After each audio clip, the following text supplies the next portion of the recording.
huge weekend for you guys. Records broken all around the board. Belfield had a great weekend. The sprint relay certainly did. What was that weekend like for you guys? Yeah, I think Friday, I think our distance crew popped it off for us. Eleonora Kurtabi running 208 in the 800 was awesome to see. And Batari running 148.0. He'll convert to 147.7, puts him, I think, second in the country. So just a great start from really our whole distance crew. Really ran good Friday night. We had great conditions there. And then Saturday, the sprinters, jumpers did their thing. And it's a fast track. It's a good place to run. Great competition. But yeah, Leah's running really well right now. Everybody on our 4x1s are running really well. Jordan A. Scott and Desmond Ari really put us in the mix from the first leg on, and we're able to still clean up some handoffs a little bit. I think we can run faster. Obviously, you're always trying to run faster, so I think we can do that.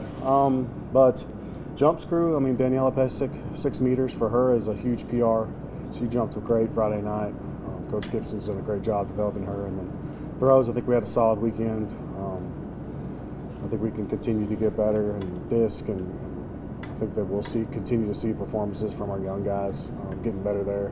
But yeah, great weekend overall. Ben and our 200s were excellent. Everybody kind of comes here to run the 200. It's kind of the marquee event. We've got wide bends out of the track. It's just a fast place to run. So just knocking all those out and getting those national qualifying marks was huge for us, and just glad we made it through. So. Does it kind of just become the standard to expect to see records broken every weekend? Because it seems like every week there's 3 or 4 more that fall. Yeah, I think that it's something for the athletes to shoot for. Records are made to be broken, like everybody says, and I think that as the season goes, you want to get faster, and hopefully you keep breaking them. But eventually, they're going to get to a point where they probably won't be broken anymore. There's some up there that are pretty untouchable. When certain people leave here, it'll probably be untouchable for a long, long time. There's still a 400 record up there from the 80s, so there's still some records that are pretty tough to get on our record board, but I feel like in the sprints and relays we're continuing to see people break them, and I think in the jumps you'll continue to see that as well. But no, it was an awesome weekend and great environment and great teams here as well. Your sprint relay, like you said, broke the record this weekend, but they also broke the record, a couple of weeks ago at the spring meet. So where did you see that they made the most improvement between then and now? I think that they probably had worse handoffs this week, but they're just getting faster throughout the season and just getting more and more used to outdoor track. And that was our first meet after indoor for spring break, and then now we're starting to get used to the outdoor season, and I think they're just running really well individually and getting faster individually, which is leading to a better time. But like I said, I think handoffs we can continue to get better and hopefully run faster. Matari, I think you said he had a rough outing in the indoor nationals, but he had a good weekend today. What have you noticed from him, and how has he kind of gotten better? Well, I think he's just learned from. He just made a simple mistake. It wasn't like an effort thing or anything like that. He just made a tactical error at indoor, and he just learned from that. Ran great at Texas Relays, won his heat there, and then really led the pack. We had a pacer out there in the 800, but then led the whole way after that guy dropped after about 450 meters, and was able to hold on and still run very fast and run out front.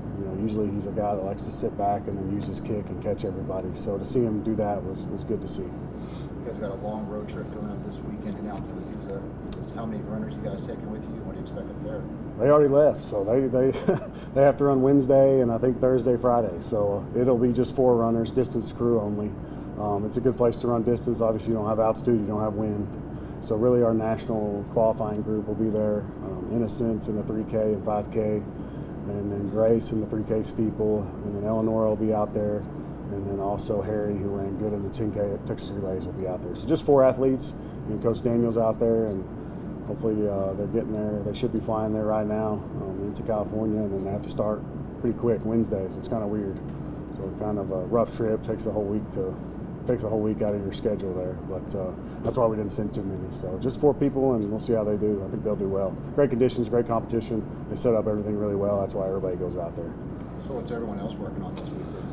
We're just trying to rest and recover, and it's very hot Saturday and very, just a dry, hot day, and just trying to make sure we're good to go today. We'll do something pretty easy and then try to ramp up throughout the week, and then give them the weekend off, and then we'll probably mostly be at Hobbs, New Mexico next week, which will be one of the best meets in the state and in the country, because you've got South Plains and MJC. You've got some of the best JUCOs going there.